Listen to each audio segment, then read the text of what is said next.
Baik, kita lanjutkan ke menghitung lattice thermal conductivity dengan menggunakan Pono 3Pi. Nah, bagi yang belum berhasil menginstal Pono 3Pi bisa dilihat dulu video sebelumnya tentang cara menginstal Pono 3Pi. Sebelumnya Pono 3Pi itu adalah software untuk menghitung ponon-ponon interaction dan sifat-sifat yang berkaitan dengannya menggunakan pendekatan supercell. Ini ada papernya yang wajib kita citasi jika kita menggunakan Pono 3Pi. Beberapa parameter fisik yang bisa dihitung dengan program ini seperti lattice thermal conductivity, Ponon lifetime, imaginary particle reserve energy, dan join dose dan wake dose. Namun pada video kali ini kita fokus ke lattice thermal conductivity. Ini ada manualnya jika ingin kita pelajari lebih lanjut dan dokumentasinya tentunya bisa kita baca. Baik, lanjut. Untuk menghitung lattice thermal conductivity, ini ada beberapa step, 5 step. Ini step 1 sampai 4 sama seperti menggunakan Ponopi. Oh ya, sorry, 1 sampai 3. Sedangkan yang membedakan adalah ini, 4 adalah setelah kita mengumpulkan gaya, kita menghitung force constant, baru menghitung thermal conductivity. Sintaksnya masih sama, ya Pono 3Pi, key option diikuti dengan argumen. Baik, kita lanjut ke langkah yang pertama, yakni membuat supercell dari input file. Nah, pada contoh video ini saya telah menyiapkan input filenya. Input filenya adalah untuk silikon ya. Ini kenapa saya pilih silikon karena ya cukup ringan dan bisa dikerjakan pada laptop dengan spek yang tidak terlalu besar-besar amat. Oke, kita jadi silahkan download. Sini ada, kalau kita buka ada beberapa file, nanti akan saya jelaskan satu-satu. Nah, ini si.inputnya adalah input file untuk file silicon, input file untuk quantum espresso ya. Baik, untuk membuat supercell, pertama kita buka dulu terminal, lalu dari terminal kita arahkan direktori kita ke folder ini, ke download dan seqe. Ya, tergantung teman-teman ininya di mana ya, naruh filenya di mana. Untuk kasus saya di download. Nah, setelah ini ketikkan programnya Pono 3Pi, lalu double strip QE, strip D ini untuk displacement, lalu dimensionnya saya pilih dimensionnya 2x2x2, 2x2x2. Lalu nama cellnya adalah si.in. Klik enter. Ya, maka Pono 3Pi akan menyediakan input file supercell. Nah, pada kasus ini supercellnya terdapat 111. Nah, tentu ini akan memakan waktu. Jika kita ingin mengubah satu parameter saja pada input file, maka kita harus mengerjakan 111 kali. Nah, untuk itu saya telah menyiapkan folder header gini.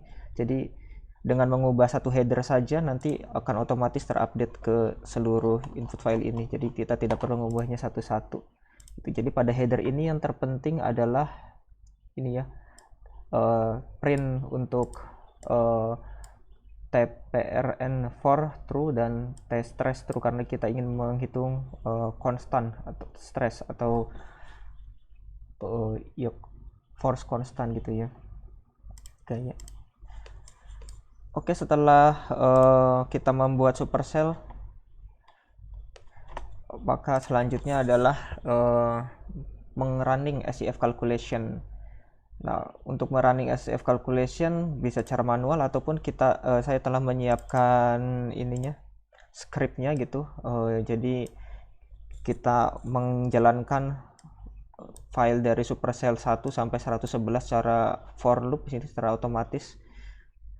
Jadi yang pertama adalah cat, ini adalah menggabungkan file dari header yang tadi, header digabungkan dengan supercell.in dan supercell dan kedua file tersebut diberi nama input ya. Lalu setelah inputnya baru di running dengan pw.x dan paralel sini number of paralelnya 4, number of core-nya. Lalu output tentu ini akan memakan waktu lama. Jadi kalau kita ingin coba-coba, saya telah menyiapkan ininya, output filenya di sini. Input dan outputnya bisa kita taruh di folder yang tadi di sini, input dan outputnya bagi yang ingin merunning. Tapi bagi yang ingin coba sendiri silahkan. Jadi kalau cara ingin runningnya, tinggal di terminal ketikkan ini ya, pwrun, ini pwrun.sh, pwrun.sh, lalu klik enter. Ini tidak akan saya lakukan karena ini akan memakan waktu sekitar 10 jam ya, walaupun menggunakan 16 core gitu. Jadi nanti kalau sudah di running, nanti hasil outputnya akan terkumpul di folder output seperti ini. Ini ada 111 output. Nah, seperti ini. Pastikan di folder outputnya di sini ada ini ya, ada force-nya ya. Nanti force ini yang akan kita kumpulkan gaya ini. Oke, setelah kita merunning pw.x dan menghasilkan output file, selanjutnya adalah mengumpulkan force set. Jadi satu set gaya dikumpulkan dengan menggunakan perintah ini. Ini saya delete lagi karena asumsinya kita telah melakukan SCF calculation ya.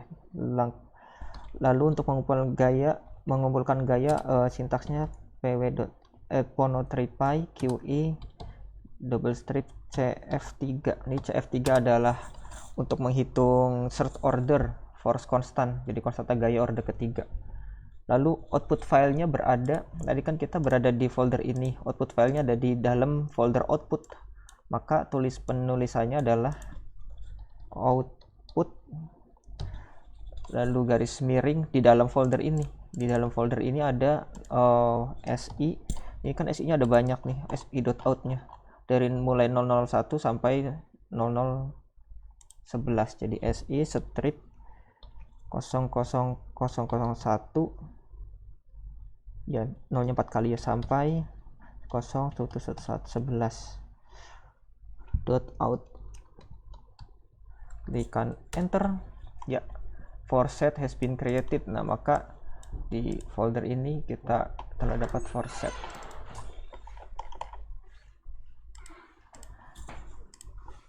Ya, selanjutnya langkah yang keempat yakni menghitung third order dan second order force constant ya.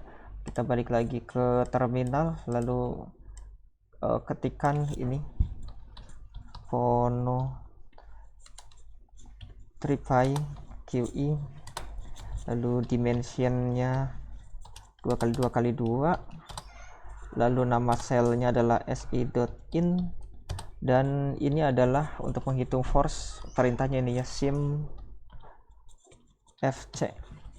Klik enter ya, ini sedang menghitung. Sambil menghitung saya jelaskan nanti. Jadikan tadi si.out dan dengan pono3py cf3 menghasilkan force fc3.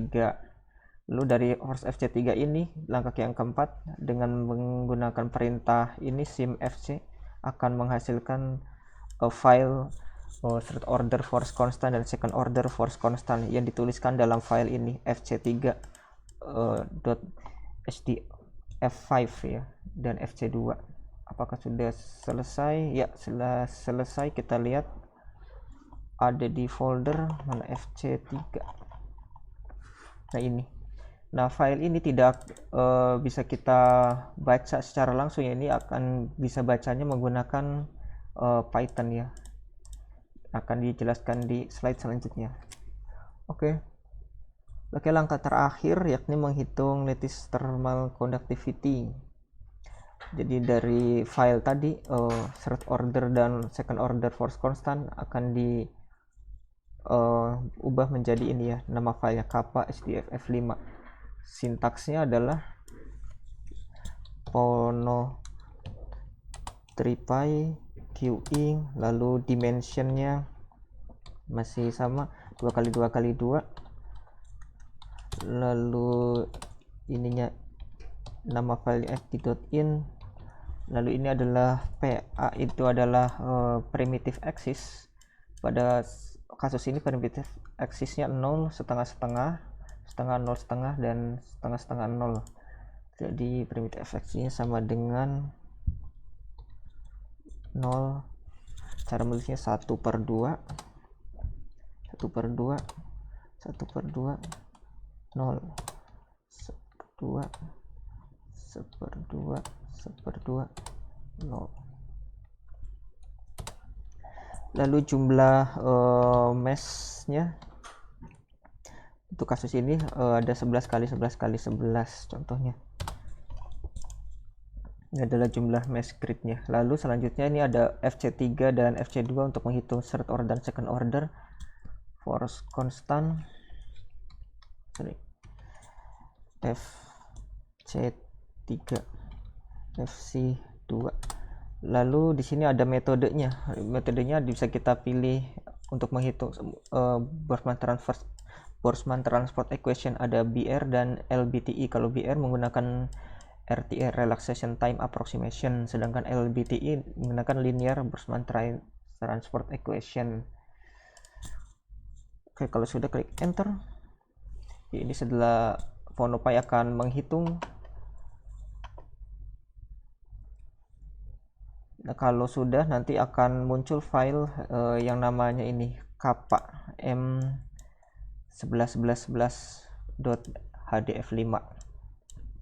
Oke, selanjutnya terakhir yakni adalah plotting dan membuat plot dari lattice thermal conductivity ini. Dokumentasinya bisa kita baca di sini bagaimana cara membaca HDF5 file gitu ya. Ini saya akan coba jelaskan menggunakan slide ini. Jadi HDF5 file itu bisa dibuka menggunakan Python 3 gitu, dan Python saya di sini akan menggunakan Jupyter Notebook.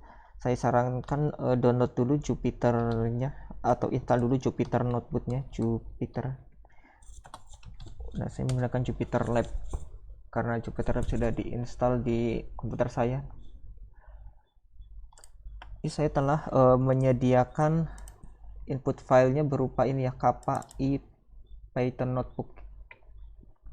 Ini adalah sintaks untuk membaca lattice thermal conductivity. Yang pertama, kita import dulu HD5PY dan matplotlib-nya untuk membuat plotnya. Lalu kita running.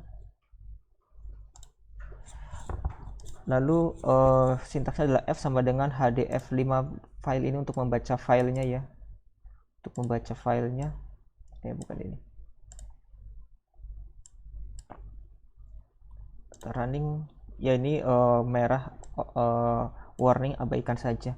Nah, di list F ini ada, di dalam file ini terdapat beberapa parameter seperti frekuensi, gamma, group velocity, heat capacity, kappa, dan lain-lain ya. Sekarang kita baca untuk ini temperatur dan kappa. Jadi saya ambil temperaturnya dari ini, temperatur untuk semua, dan kappa semua, 1. Nah, running ya sudah. Nah, sebenarnya kalau kita pengen lihat berapa sih dimensi kappa gitu ya, kita tinggal klik ini shape gitu ya, lalu klik enter. Tinggal ya, dimensi kappa ini ada 6 ya di sini. Ini untuk semua temperatur, 6 ini. Di sini ada kappa XX, YY, ZZ, YZ, XZ, dan XY gitu. Nah, untuk kasus ini saya contoh ambil kappa XX. Nah, untuk parameter-parameter yang lain bisa dicoba. Nah, ini adalah sintaks untuk membuat plotnya ya di sini. Kita ketik running.